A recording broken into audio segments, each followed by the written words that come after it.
देखो फ्रेंड कितना बारिश हो रहा है अभी फ़िलहाल। अभी थोड़ा कम हुआ है, अभी भी बहुत बारिश हो रहा है। देखिए कितना बादल लगा हुआ है। आज भगवान को जन्मदिन है, इसीलिए आज इतना बारिश हो रहा है।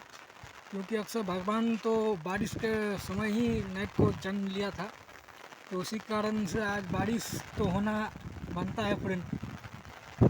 देखिए आपको दिखाता हूँ मैं, पुलिया के ऊपर हूँ फ्रेंड। अभी छतरी लेके आया हूँ।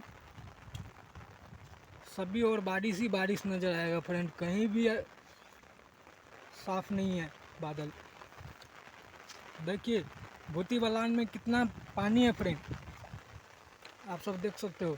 अभी तो पानी आ जाएगा फ्रेंड, लग रहा है जितना बारिश हो रहा है बाढ़ आएगा आज। अगर बाढ़ आएगा फ्रेंड तो मैं उस चीज़ का भी वीडियो आप सबके बीच लाएंगे।